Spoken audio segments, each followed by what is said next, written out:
जय मां भवानी, जय राजपूताना। दोस्तों, आज फिर से हम आपको इतिहास के पन्नों को आपके सामने लेकर आए।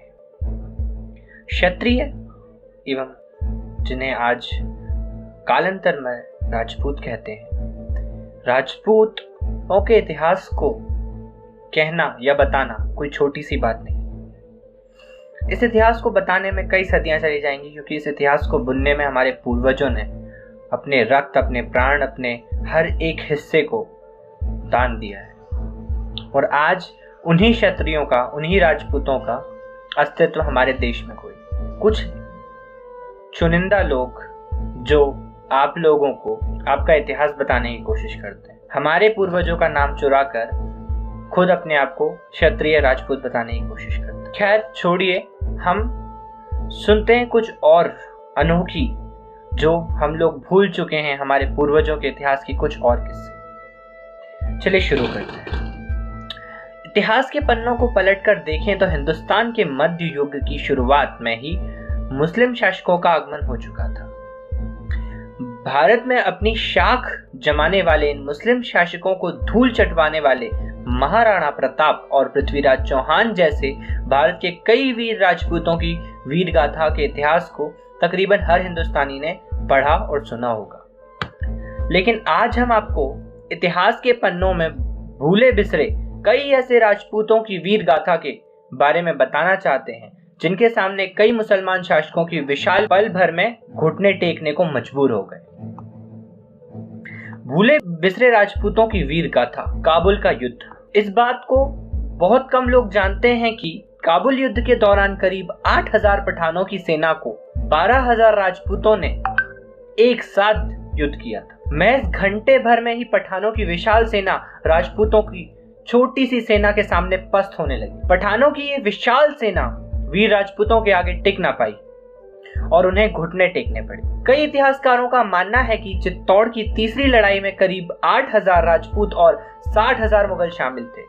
कहा जाता है कि अगर 15000 सैनिक वाली राजपूत की सेना होती तो अकबर जिंदा ही नहीं बचता।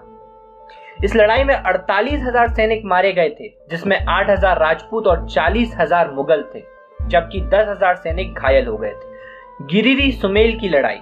गिरिरी सुमेल की लड़ाई में 15000 राजपूत और 80000 तुर्कों के बीच लड़ाई लड़ी गई थी। इस युद्ध में राजपूतों से घबराकर शेर शाह सूरी ने कहा था, मुट्ठी भर बाजरे यानी मारवाड़ के लिए हिंदुस्तान की सल्तनत खो बैठता। बताया जाता है कि यह उस युद्ध से पहले जोधपुर के महाराज मालदेव जी नहीं गए होते तो शेर शाह ये बोलने के लिए जीवित भी नहीं रहता। कई लोगों का यह भी कहना है दोस्तों कि ये राजपूत राजा थे तो इनने अपने मनो मुताबिक इतिहास लिखवा लिया। कई लोग ऐसा भी तंज देते हैं कि ऐसा हो सकता है। पर मुझे बात बताइए कि जहां पर जिनकी हार हुई हो, 15,000 मुट्ठी भर के राजपूतों ने जब मुगलों को लोहे के चने चबवा दिए हों, उनकी औकात उन्हें याद दिला दी हो, जब वो बचे नहीं, पूरी सेना खत्म हो गई, तो उनका इतिहास कौन लिखता? राजपूत एक ऐसी वीर कौम है, एक ऐसी वीर जाति है, एक क्षत्रिय वर्ण है जिसकी तारीफ उसके दुश्मन भी करने से नहीं चूकते। और आज उन्हीं के देश में कुछ दो कौड़ी के लोग उन्हें उनका इतिहास याद दिला रहे हैं। हल्दी घाटी की लड़ाई। सन 1576 में हल्दी घाटी की लड़ाई के दौरान मेवाड़ के राजा महाराणा प्रताप और मुगल सम्राट अकबर के बीच भीषण युद्ध हुआ। मुट्ठी भर राजपूत सैनिकों के बल पर महाराणा प्रताप ने अकबर की सेना के छक्के छुड़ा दिए। कई सालों तक चली इस लड़ाई में महाराणा प्रताप की वीरता और युद्ध कौशल को देखकर अकबर दंग रह गया था। मेवाड़ को जीतने के लिए अकबर ने तमाम कोशिश की, लेकिन ना तो वो जीत सका और ना महाराणा प्रताप ने कभी हार मानी। तराइन की लड़ाई। पृथ्वीराज चौहान के बारे में कहा जाता है कि मोहम्मद गौरी ने 18 बार पृथ्वीराज पर आक्रमण किया, लेकिन 17 बार उसे हार का सामना करना पड़ा। पृथ्वीराज चौहान और मोहम्मद गौरी के बीच 2 बार तराइन की लड़ाई हुई, जिसमें पहली बार पृथ्वीराज चौहान की जीत हुई, जबकि दूसरी बार उन्हें हार का सामना करना पड़ा था। हमारे देश के स्कूल और कॉलेजों की किताबों में अक्सर हम इतिहास की राजपूतों की वीर गाथा के बारे में पढ़ते आ रहे हैं, जिनमें हमारे देश के वीर योद्धा मुगल शासकों के आगे कमजोर रहे। बल्कि हमारे देश में ऐसे कई वीर योद्धा भी रहे जिन्होंने मुगलों को अपने आगे घुटने टेकने को बार बार मजबूर किया था। बप्पा रावल और राणा सांगा, राणा संग्राम सिंह जैसे योद्धाओं के नाम से ही कई मुगल शासक और मुगल महिलाएं कांप उठती थी।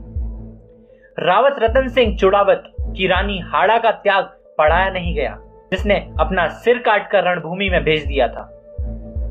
पाली के आउला के ठाकुर खुशहाल सिंह की गाथा को नहीं पढ़ाया जाता, जिन्हें एक अंग्रेज अफसर के सिर को काटकर किले पर लटका दिया था। दिलीप सिंह जुदेव को नहीं पढ़ाया जाता, जिन्होंने 1 लाख आदिवासियों को फिर से हिंदू बनाया था। ये है राजपूतों की वीर गाथा।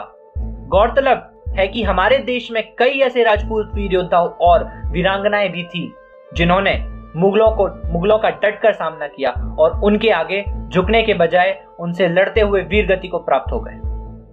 लेकिन अफसोस की बात तो यह है कि आज उनका नाम इतिहास के पन्नों में कहीं गुम हो गया है। आज कुछ ऐसे 2 कौड़ी के लोग, जिन्हें इतनी तक समझ नहीं है कि हमारा इतिहास है क्या या हमारा इतिहास लिखा किसके द्वारा गया है। ये जो आज हम कहानियां सुनते हैं, जानते हैं अपने पूर्वजों के इतिहास के बारे में, ये तो बची कुची कहानियां हैं। ऐसे कई और राजाएं हैं, कई और राजपूत हुए हैं जिनकी कहानियां तो कहीं दबा दी गई है या उन्हें बदलकर किसी और जाति का बना दिया गया है। अगर आप जरा गौर करेंगे तो आज देश आजाद होने के बाद अगले जो 5 हमारे शिक्षा मंत्री बने, वो सारे के सारे मुसलमान बने। मैं किसी कौम के बारे में गलत नहीं कह रहा हूं, लेकिन उसका साफ तौर पर असर हमारी पढ़ाई गई किताबों में, हमारे जो स्कूलों में किताबें पढ़ाई जाती हैं, उसमें साफ तौर पर दिखता है। क्यों ऐसा ही होता है कि अकबर महान हो जाता है, सारे के सारे मुगल इंपीरियर्स को महान बता दिया गया है? क्या आपको लगता है आपको नहीं लगता ये एक तरफा इतिहास बताने की कोशिश की गई? बाकी आपकी मर्जी। आप लोग इस बारे में क्या सोचते हैं, हमें कमेंट बॉक्स में जरूर लिखकर बताएं। और अगर हमारा वीडियो पसंद आया तो लाइक करना तो बिल्कुल ना भूलें। इस चैनल को ज्यादा से ज्यादा शेयर करें और सब्सक्राइब करें हमारी लेटेस्ट वीडियोस के लिए। धन्यवाद। जय मां भवानी, जय राजपूत।